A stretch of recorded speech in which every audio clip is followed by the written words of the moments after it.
Ο απόλυτος έρωτας, εκείνος που σε ανεβάζει ψηλά στον βωμό επάνω και μετά αμέσως κάτω στον άδη. Αυτός ο έρωτας είναι πάντα μόνος, θυσιάζεται και πεθαίνει για να ανταποδώσει την χάρη στον εαυτό του. Κι εγώ θα τον τιμήσω σαν Θεό, Θεό νεκρό. Αυτό τον Θεό θα τον δεις πάντα μόνο, ο πιο μοναχικός που γνώρισα ποτέ μου.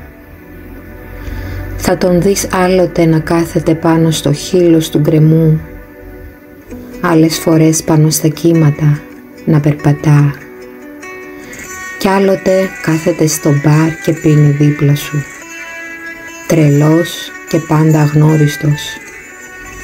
Κι αν τον συναντήσεις, πόσο εύκολα ξεγελιέσαι και του χαμογελάς ξανά και ξανά, όσες φορές κι αν πέθανε και αναστήθηκε μαζί σου.